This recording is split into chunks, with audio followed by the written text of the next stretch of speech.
शोर होना चाहिए, मन मचल के मोर होना चाहिए, इस शाम परफॉर्मेंस का दौर होना चाहिए। दिखाने तो हम बहुत कुछ आए हैं, दिखाने तो हम बहुत कुछ आए हैं, लेकिन आपकी तालियों में भी जोर होना चाहिए, आपकी तालियों में भी जोर होना चाहिए। नमस्कार प्रिय दर्शकों, हम राजकीय आदर्श वरिष्ठ माध्यमिक पाठशाला आनी के छात्र आपके समक्ष एक एकांकी लेकर प्रस्तुत हुए हैं, जिसका शीर्षक है जनरेशन गैप। जनरेशन गैप यानी पीढ़ी का अंतर।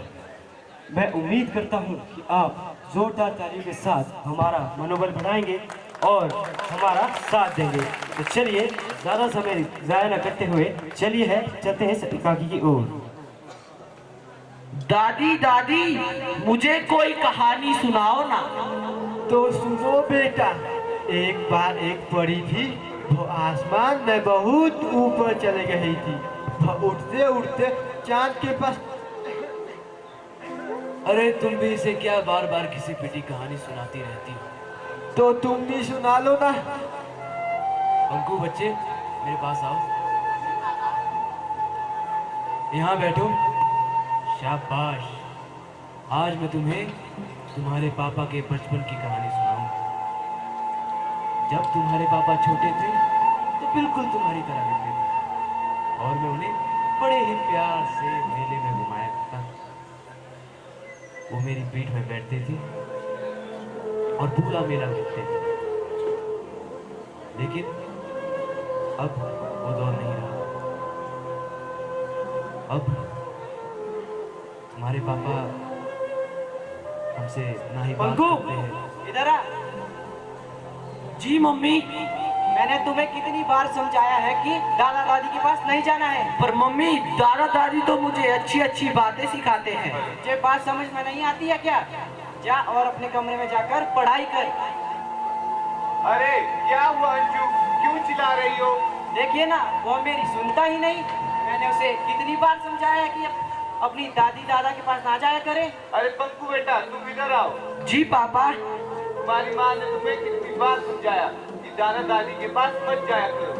पर पापा, दादा दादी तो मुझे अच्छी अच्छी बातें सिखाते हैं और आपके बचपन की बातें बताते हैं। अरे वह लोग पुराने जमाने के हैं, तुम्हें अभी एक बड़ा ऑफिसर बनना है, उनके पास मत जाया करो। जाओ अपने कमरे में पढ़ाई करो। जी पापा। इन लोगों का ऐसा व्यवहार देख के कभी कभी मेरा मन तो करता है कि हम दोनों जहर खा लें और अपनी जीवन लीला को समाप्त कर दें। नहीं नहीं, हम ऐसा नहीं कर सकते। अरे ये जीना भी कोई जीना है? भगवान तो करे आज जो ये लोग हमारे साथ कर रहे हैं, कल इनके साथ भी ऐसा ही हो। ऐसा मत कहो, ये हमारे ही बच्चे हैं, इनके साथ ऐसा नहीं होना चाहिए। ये सब छोड़ो, मुझे बहुत भूख लगी है। राज, बेटा राज, मेरे लिए कुछ खाने को ले आओ। लो दादी जी, लो दादाजी, खाना खा लो। अंकु, मेरे बच्चे, तुम यहाँ मत आया करो। तुम्हारी मम्मी तुम पर बहुत चिल्लाएगी और वो सब हमसे नहीं देखा जाता। पर दादाजी, मम्मी पापा तो अभी सो रहे हैं। अच्छा, अंकु, तू वापिस आ गया?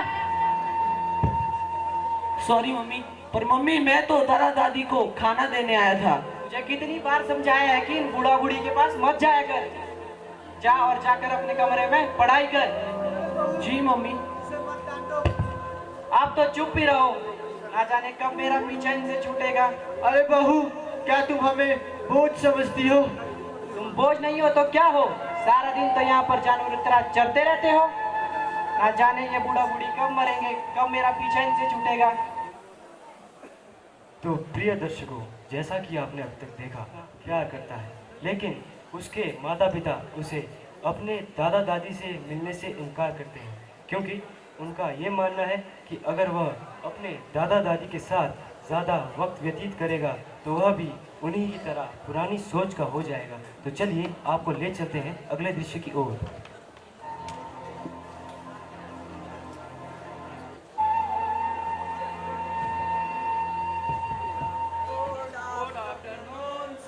Good afternoon students, take you seats. प्यारे प्यारे बच्चों, कल मैंने आपको एक टेस्ट दिया था क्या आप में से कोई बता सकता है कि मैंने कल टेस्ट में क्या दिया था? Yes sir. राजू बेटा, तुम बताओ कि मैंने कल टेस्ट में क्या दिया था? उसका शीर्षक था मेरे प्यारे दादा दादी। जी बेटा, जिसका शीर्षक था मेरे प्यारे दादा दादी। आप सभी को अपने अपने दादा दादी के बारे में एक लेख लिखना है जो कि 100 से 150 शब्द का होना चाहिए। आप इस लेख में वो सब लिख सकते हो जो आप अपने अपने दादा दादी के बारे में जानते हो, जो कि आप सोचते भी हो। कोशिश करना जो भी आप इस लेख में लिखोगे वह सत्य पर आधारित होना चाहिए। क्या आप सभी बच्चे तैयार हैं? Yes sir. आप लोगों का समय शुरू होता है अब।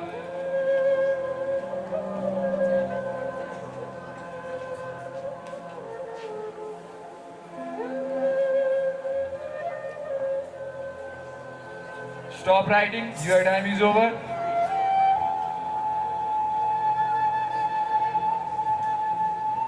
उम्मीद करता हूँ आप सभी ने आज का टेस्ट अच्छा दिया होगा। इस टेस्ट का परिणाम मैं आपको कल बताऊंगा। Okay sir. Okay student.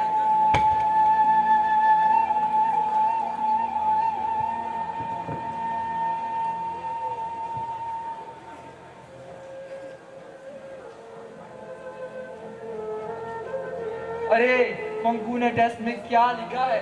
मुझे प्रिंसिपल सर को बताना होगा।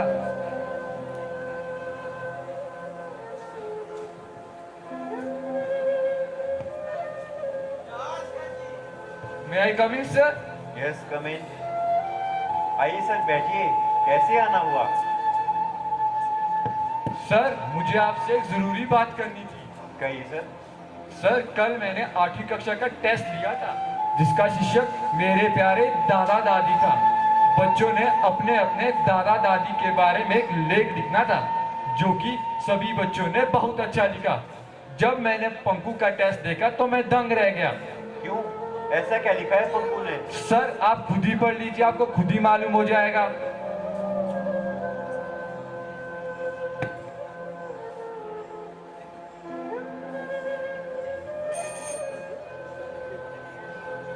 जी सर, आपने बुलाया? चंपकलाल, जाओ 8वीं क्लास के पंकु को मेरे ऑफिस में बुला कर लाओ। जी सर।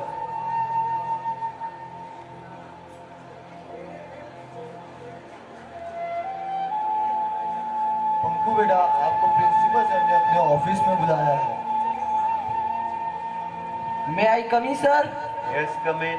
यस सर, आपने मुझे बुलाया? हाँ बेटा। पंकु बेटा, जो तुमने इस टेस्ट में लिखा है क्या वो सच है? यस सर, मैं कभी झूठ नहीं बोलता। होल्ड ऑन बेटा, मैं तुम्हारी समस्या समझ सकता हूँ। अब तुम ज्यादा देर तक अपने दादा दादी से दूर नहीं रह पाओगे, ये मेरा वादा है तुमसे। अब तुम जाओ और अपनी क्लास में जाकर मन लगाकर पढ़ाई करो। Okay sir. Sir, yes sir. हमें लगता है पंकु के पापा को स्कूल बुलाना होगा। जी सर, बुलाते हैं। मैं अभी उन्हें कॉल करता हूँ। Okay sir.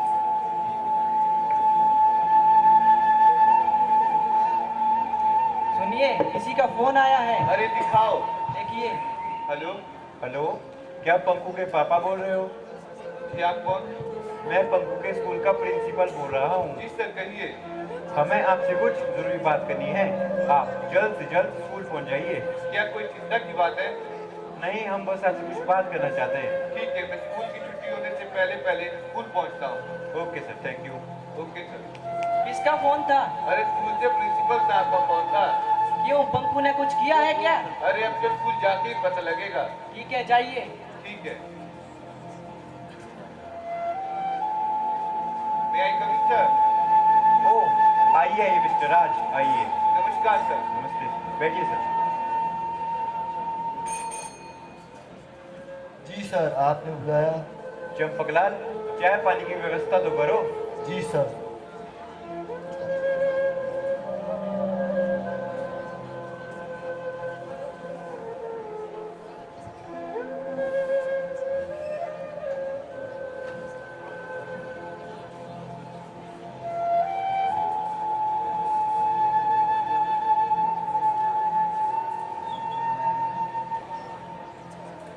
जी सर, कहिए आपने मुझे यहाँ क्यों बुलाया?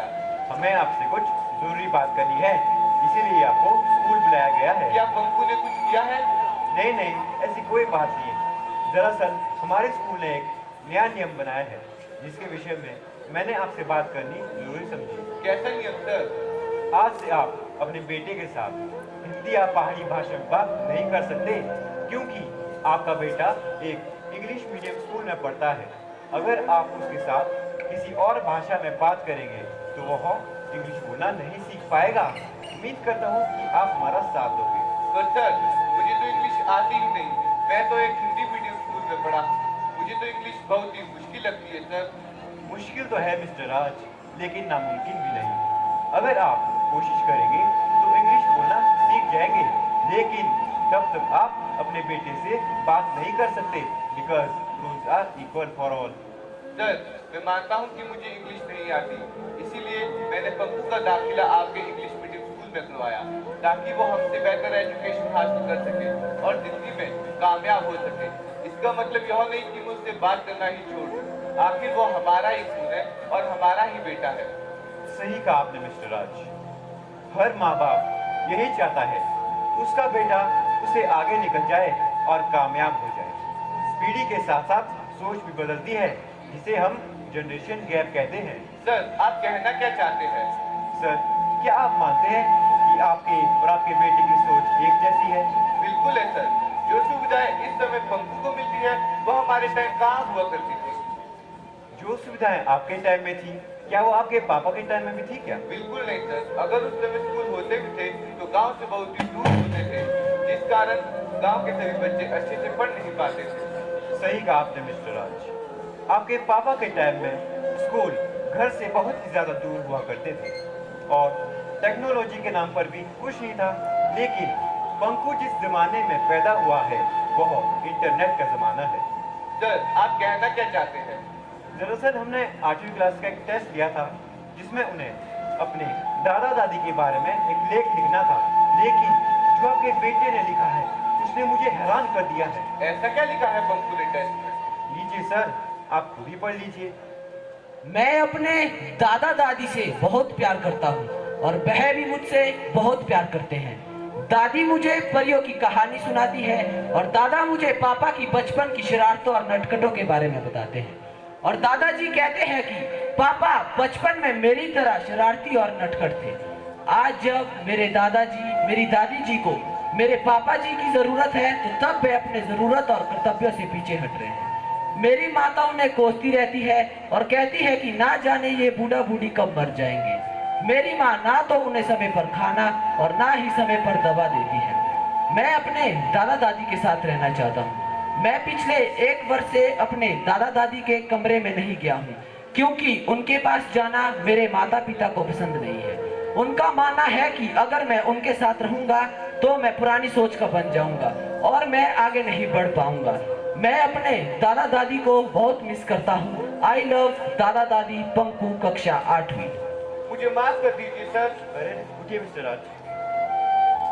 देखिए, मेरा इरादा आपकी इंसल्ट करना नहीं था।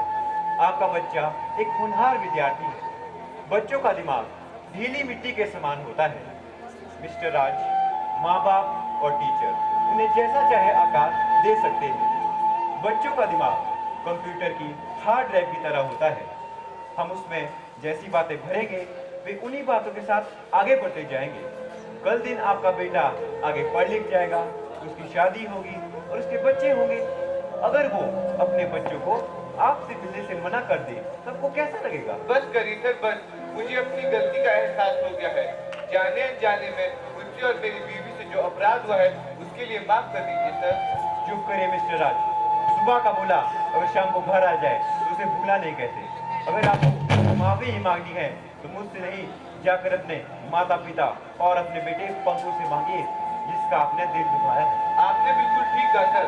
मैं अपने माता पिता और पंकु का बहुत बड़ा गुनहगार हूँ। मैं आपसे वादा करता हूँ कि मैं अपने पंकु को उसके दादा दादी के पास जाने से कभी भी इनकार नहीं करूँगा सर। ये हुई ना बात मिस्टर राज। चलिए आपके घर चलते हैं। चलिए सर। जमाना बदल गया है, जिंदगी बदल गई है। हमारी उम्र के लोग न जाने कैसे कैसे रिश्तों को निभाने में लगे रहते थे। बाप के चेहरे में ईश्वर और माँ के चरणों में हमें स्वर्ग मिलता है। लेकिन आजकल की पीढ़ी बड़ी ही होशियार और बड़ी ही समझदार बन गई है। इनके लिए हर रिश्ता एक सीढ़ी की तरह है, जिसे पार करके ये लोग आगे बढ़ जाते हैं। और जब उस सीढ़ी का कोई इस्तेमाल नहीं रहता तो उसे घर की टूटी कुर्सी, मेज, फटे पुराने कपड़े, टूटे फूटे बर्तन कल की अखबार की तरह रद्दी समझ के किसी कबाड़ खाने में फेंक दिया जाता है। जिंदगी सीढ़ी की तरह ऊपर नहीं जाती, जिंदगी तो पेड़ की तरह उठती है।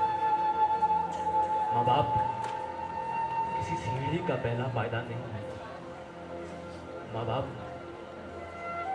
तो जिंदगी के पेड़ की जड़ होते हैं। पेड़ चाहे कितना भी बड़ा क्यों ना हो जाए, कितना भी हरा भरा क्यों ना हो जाए, उसकी जड़ें काटने पे वो हरा भरा नहीं रह सकता। इसलिए आज मैं बड़ी ही विनम्रता और आदर से ये पूछता हूं कि जिन बच्चों की खुशी के लिए एक बाप अपनी पूरी जीवन भर की कमाई उन पे हंसते हंसते कुर्बान कर देता है, वही बच्चे जब बाप की आंखें धुंधली हो जाती है तो उन्हें कतरा भर रोशनी देने से आखिर क्यों कतराता है? एक बाप अगर अपने बेटे के जीवन के पहले कदम में उसकी सहायता कर सकता है तो उसका बेटा अपने बाप के जीवन के आखिरी कदम में उसकी सहायता क्यों नहीं कर सकता? क्या इसी दिन के लिए इंसान औलाद मांगता है? इसी दिन के लिए?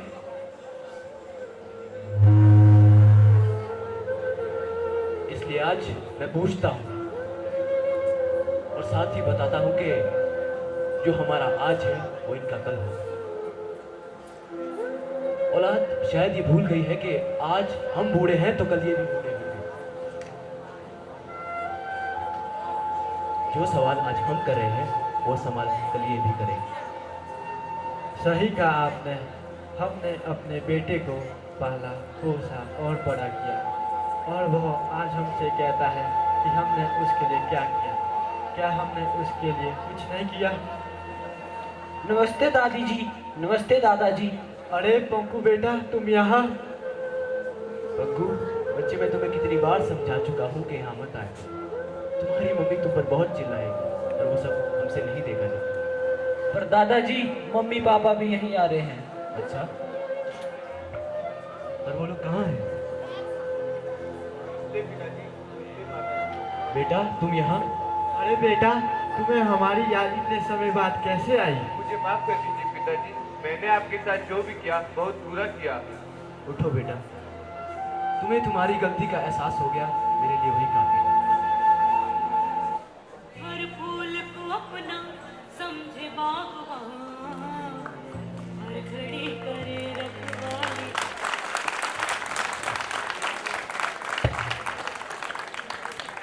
प्रिय दर्शकों, तो इस एकांकी के माध्यम से आपने देखा कि विभिन्न पीढ़ियों में पैदा हुए लोग एक दूसरे से काफ़ी अलग होते हैं। उनके विचारों और विश्वासों में काफ़ी अंतर होता है। इसके कारण समाज में कई बदलाव हुए हैं और बहुत से अंतर भी आए हैं। इन अंतर को ख़त्म करने के लिए हमें आपसी समझ और स्वीकृति विकसित करनी होगी। तो मैं उम्मीद करता हूँ कि इस छोटी सी नाटिका से हम आप तक एक बड़ा संदेश पहुँचा पाए। तो इन्हीं शब्दों के साथ आपसे विदा लेना चाहेंगे। धन्यवाद। धन्यवाद।